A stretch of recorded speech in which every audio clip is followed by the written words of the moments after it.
the magic question right now. Will interest rates be climbing or falling in 2024? Is it a good time to buy or is it better to wait? These are all questions that we're going to talk about today. Tiffany Walker with Elite Service Mortgage has been kind enough to join me, so we'll talk through all things loans and interest rates and all the predictions for 2024. Tiffany has more than 26 years of experience in the loan industry and was actually voted number 2 lender in Knoxville in 2023. So, Tiffany, thank you so much for being here with me today. Oh, it's absolutely my pleasure. Thank you, Shelby, for inviting me. Oh, you're welcome. So, let's start with one of the big questions we hear a lot. The National Association of Realtors, and y'all, I might say NAR as we go through this, that is the National Association of Realtors.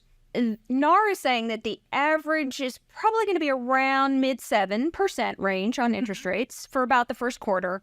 And we may see rates as low as like low 6s by the end of the year. What do you think will be happening in interest rates as we trend through the year? That is a fantastic question. I actually think interest rates will drop to 6%, possibly even below, probably third or fourth quarter of the year. Really? And that is because National Association of Realtors, Fannie Mae, even Wells Fargo, and the Mortgage Bankers Association have predicted the exact same thing, 6% by the third and fourth quarter of this year. So I think interest rates will drop. We'll see an increase of refinances, especially for those folks who purchased in this prior year, maybe third and fourth quarter of 2023.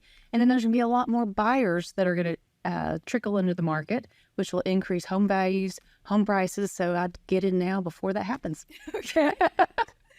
Well, and I was about to ask, so if mortgage rates do come down, like it seems like everyone is predicting, what do you think that will do to home sales prices? Oh, we'll have a little bit of a frenzy, I do believe, which will be a good thing. So home prices will continue to increase, and then we'll have probably some more multiple offer situations and interest rates. So we'll just might have some bidding wars coming along. Okay.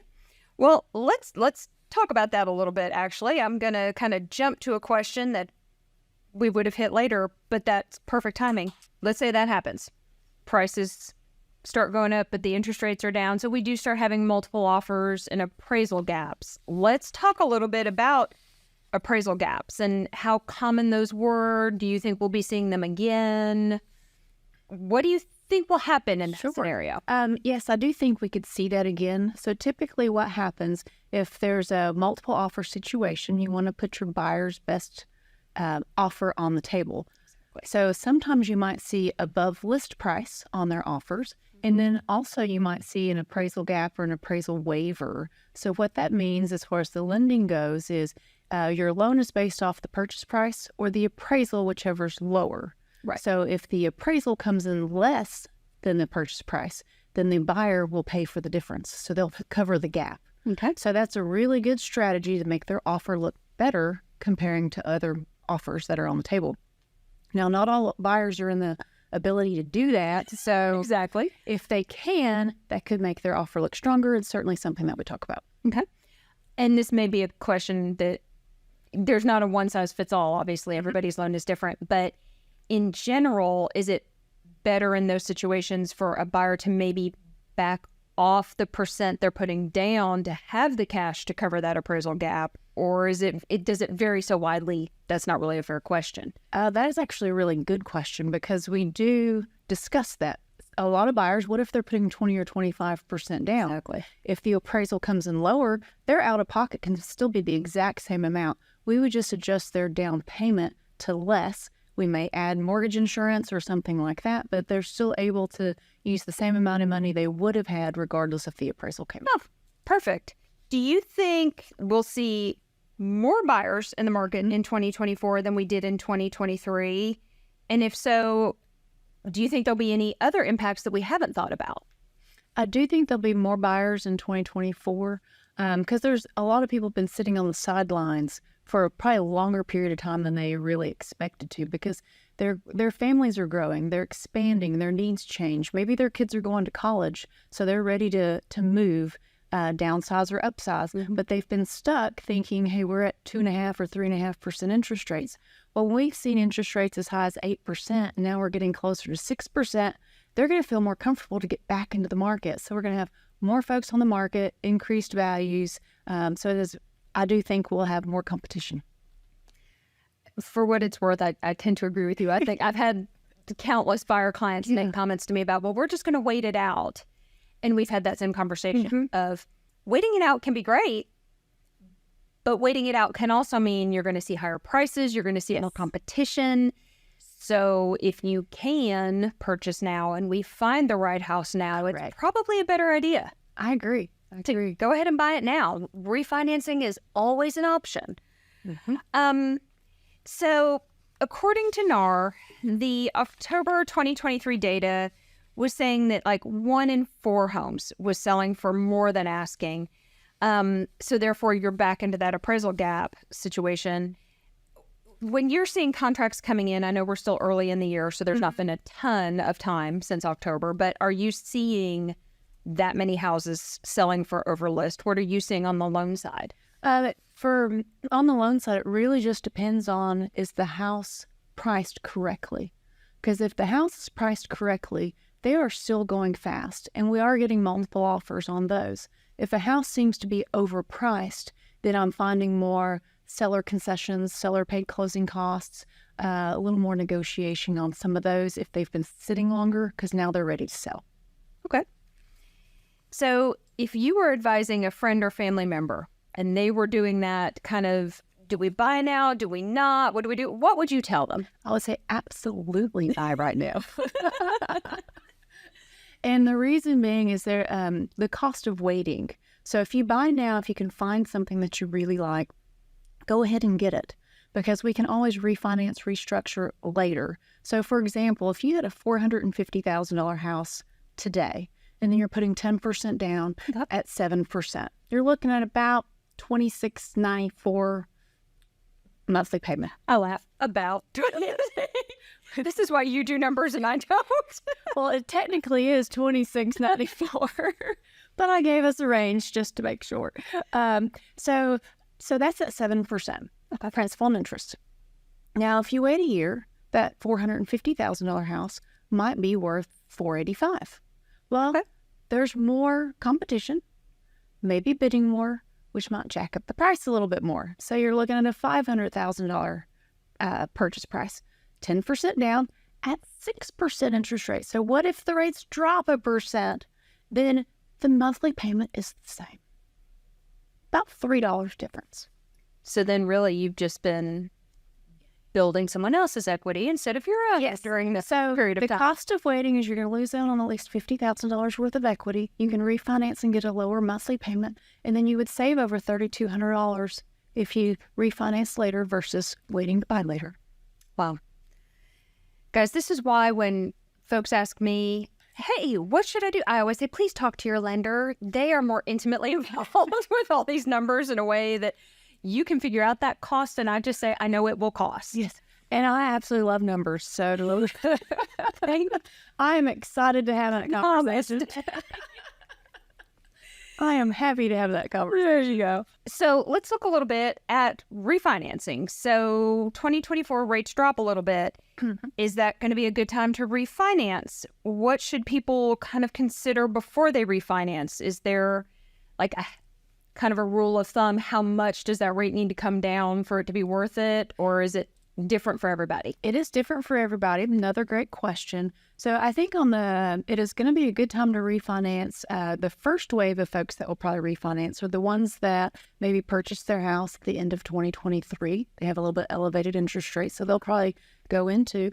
Then we're going to just we'll do the math. And so we'll look at how much does it cost to refinance, what is their payment savings, and then what is their break-even point. So if they can come out ahead in 2 years or less, it is a really good time to refinance. It makes good financial sense.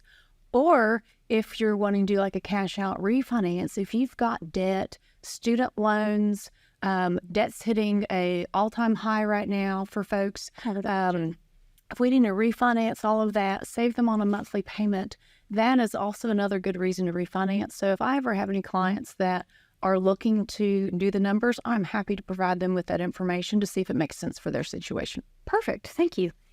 So I'm going to shift gears a little bit here. As a 1099 person, this is a topic that is near and dear to my heart. So what is the difference from your perspective when you're working with someone who has a W-2 company provides it versus someone who is maybe self-employed or an independent contractor who gets a 1099? How does that make the whole loan process different for them? Oh, perfect question. I've got several businesses too, so I completely understand. Looking and analyzing business tax returns, it's kind of fun. I'm so glad you think so. Yes. Remember, I'm a numbers nerd. So if you're looking at a 1099, that is more like a contractor, subcontractor. Maybe they're commission-based, they're self-employed. So usually on someone who's a 1099 employee, you want to have consistency in income. So you're looking at most likely 2 years to be able to see what kind of deductions they can take. Because you can take a lot more deductions if you're a Schedule C, 1099, or a business owner than you would if you're a W-2 employee. Now, if you're a W-2 employee, whether you're 40 hours a week, salary, usually that income's okay as long as we can build consistency and show you are receiving that income that we can use. Now, if you are W-2, sometimes you still get commissions, overtime, all the variable income they like to call it. That can be okay if we have a history of that, usually 2 years for overtime and commission-based. But again, if you're in the same line of work, you might be able to get away with it after a year. Just something we would need to look at that we can talk to on the front end before you actually go purchase your house. And we can talk through the numbers to see what actually does work for that particular person. Okay. I remember I laughed when I left my previous world. I worked for a local healthcare company and had a W-2 for 21 years of my life. And when I became a realtor, I thought it was the funniest thing ever because I was like, I couldn't buy a house now because I became a 1099 and I had to have at least 2 years. Yeah. And I thought it was the funniest thing because I'm like, well, I can't do this right now, but I'm telling other people to do this right now. Well, they don't teach that stuff in school. No. And lending's sometimes different than what they may have thought. In the beginning, they think they're getting paid and getting more money, which is great things, but it's always, what do you make at the end of the day? And how is it documented? And what kind of proof of history do you have? Do you have any specific advice for home buyers thinking across 2024? It is for home buyers for 2024, I would say invest your time in a really good real estate agent. Thank you. Such as yourself. Because I've been in the industry long enough that I've seen some good ones and some not so good ones. So you don't want someone who's not good. And then also say partner with a really good lender, someone who knows the experience, especially if someone's selling their house and they're wanting to purchase their next house. There's a whole set of strategies we can talk about and what if scenarios of how to make them look better to sell and buy. You and I just did one of those. Yes, we did. And how to make it the best for our buyers and our sellers.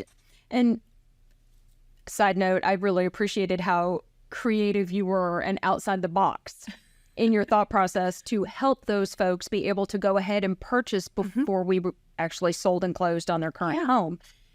Because otherwise we might have not been able to get that home. And they'd been waiting a very long time for that home. So, guys, I say it in a lot of my videos. I preach it on my social media. Please, please, please, great agent. Plug, I'd love it if it's me. If not, I get it. Have a great agent. Have a great lender. Local is always better. A local person, I have seen that make the difference when a seller does have multiple offers and they're debating, and that list agent can say, well, I know this lender and they always get it done. Or I don't know this lender and I can't promise you that same thing. So shameless plug on the side.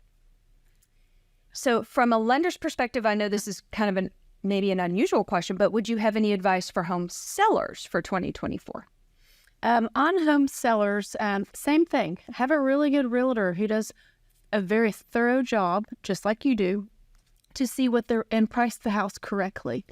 And get ready for a frenzy, and then make sure you have all your finances in order so when you do get your offer, you can make a quick decision on moving on to the next one. So, crystal ball, which I know all of us would love to have and none of us do, but do you think we will ever see rates down as low as 2 or 3% again?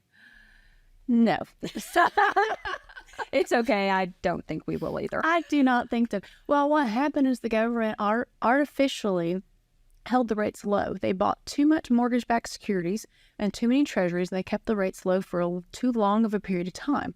And so people got comfortable with those lower rates, and I think that's kind of caused this little bottleneck that we're in right now. So I don't necessarily think that they're going to go back to that low.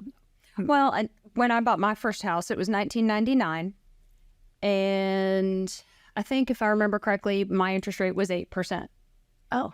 And I thought I had won the lottery at 8% because even just a year, 2, 3 before that, they were up over 10, 11, 12, 13%. So at 8, I was thrilled. That's true. So in 2023, people were not thrilled to hear 8. So those of us who've been in this industry in some way, shape, or form, this is not unusual. But I really feel for all those first-time buyers who had been seeing 2, 3, even 4 for such a long time. That's true. My first interest rate was 10%, and it had one of those crazy 3-year prepayment penalties on it. I'd forgotten about Yes, and I didn't really care because I didn't matter. I liked the house. I was cool with the payment, and I wasn't moving for 3 years. So I'm like, let's go. Where do I sign? They don't know what that's like right now. No, they don't. So let's maybe give some folks some ideas of ways that they could maybe reduce their payments on a mortgage. Like I know people have been hearing 2-1 buy downs and different, I'm going to say tips and tricks out there. Sure. What are your thoughts? What do you recommend? What are some options for folks? Oh, great question. So you actually have a couple different options, especially with buy downs. You have your 2-1 buy down, which you talked about, which just means a little bit lower interest rate for a 2-year period of time, and then it goes back. There's also a 1-year buy down, which is a little more in favor right now because with the interest rates, if you're the thought process of interest rates dropping and you might refinance in a year, a 1-year buy down might be good. Yeah. Or you have a permanent buy down. Okay. So the difference is if you have seller paid closing costs or some seller paid assistance, then they basically pay the interest of that lower rate for the first year or 2 of your loan. So if we have for example, on a $400,000 loan, if you have a 1% reduction in your interest rate for the first year, if the seller can contribute at least a little over $3,200, that might make sense. If we do not have seller paid assistance or closing costs, we can look at a permanent buy down. And the difference with that is if it's cost effective, we do the same thing. We do the math of how much does it cost to save that 1/8 of a percent, and then what's your monthly payment savings, and then when do you come out ahead? If it's within a very short period of time, that might make sense. But with a permanent buy down, say you reduce your interest rate an 1/8 of a percent, it stays on that reduced level for the lifetime of the loan till you refinance or you sell. So that sometimes can be a tool, depending on the buyer's situation and the closing costs that might be paid on their behalf or might not. Okay. I know we discussed that option for our folks who just sold and then bought. And on the sale side, it was actually better for them to just offer a seller concession at closing that the buyers could choose. Yeah. Based on what was going to be best for them. Yeah. Did they want to do a buy down? Did they want to use it towards closing costs? Whatever. And sometimes when you have closing costs paid by the seller and it gives the buyer the choice, cash in their pocket might be even a better choice for them. Keeping more money to buy furniture, a fence, or whatever they may want to do, they may be perfectly okay with the interest rate and know they're going to refinance later. They'd rather keep more money that they can to do things that they want to do for themselves. Yeah. More often than not, when I'm working on the buy side, as long as it doesn't become an issue with loan to value and debt to income ratios and all those things, I usually recommend take it in closing costs because that keeps that money in your checking account. Yeah. So you get in there and you want to buy new furniture or you want to pay to have the house painted or what, you've got the ability to do that. And then you don't have to go get a loan or finance it. Exactly. So let's just cover some of the kind of frequently asked mortgage questions that folks ask me all the time. And again, I just preach, please ask your lender. And what determines whether someone will qualify for a mortgage? Well, that's pretty simple. Credit history is a big one. Do they work? Job history is another one.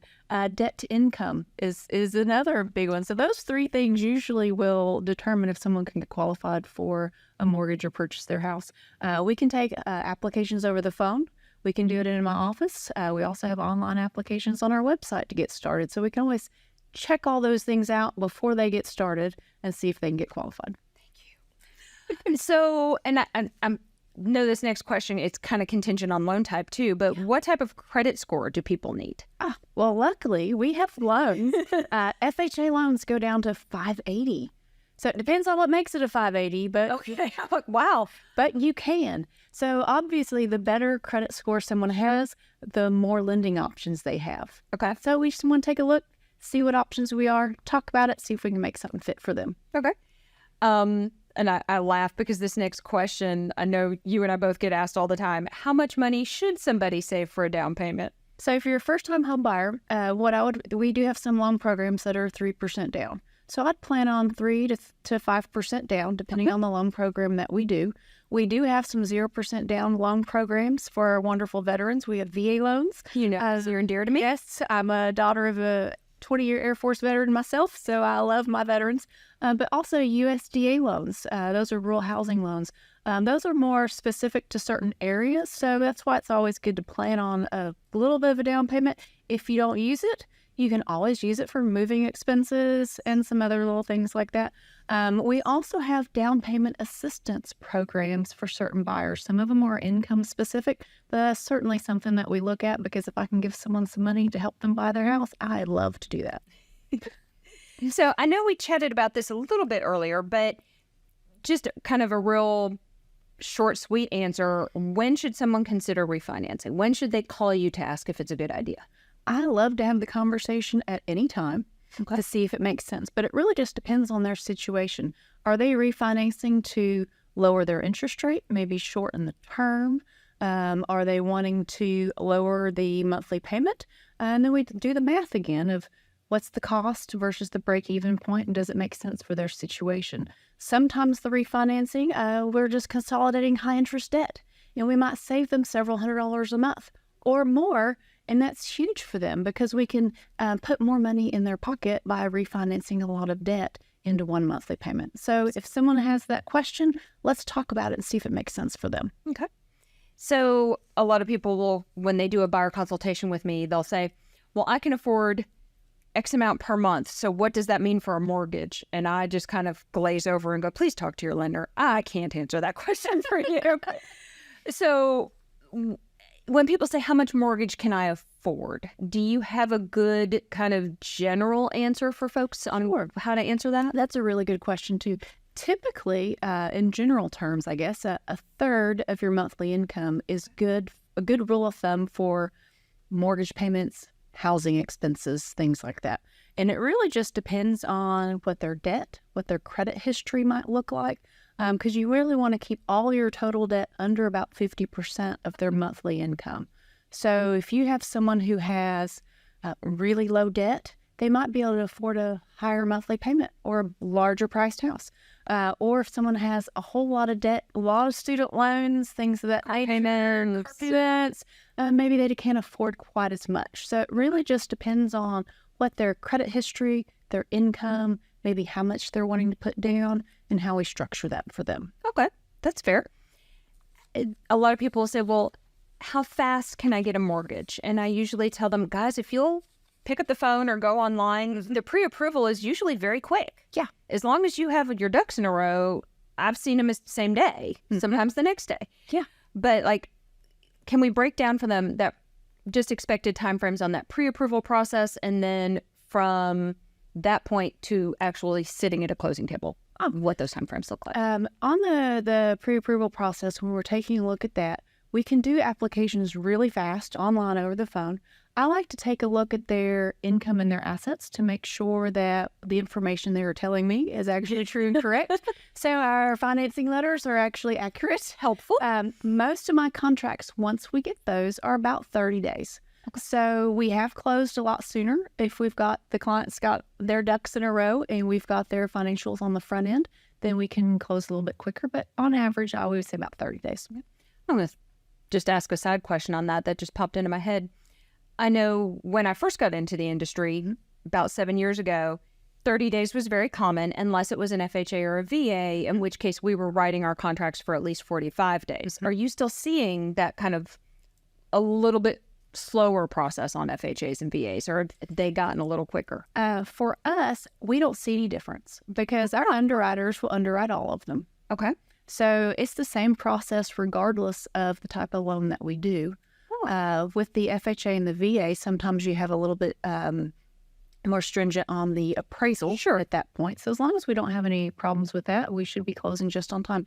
USDA, though, would be something you want to have a little bit longer period of time, because once we all underwrite the file, we have to send it to USDA for their guarantee stamp.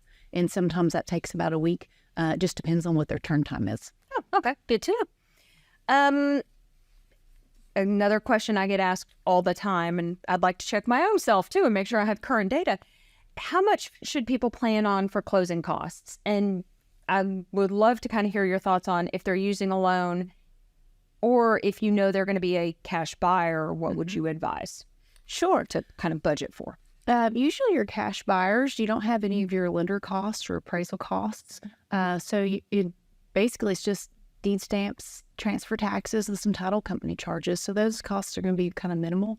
If you've got a loan on there, say you have a $200,000 loan, average closing costs are about $6,000, depending on if it's city and county taxes.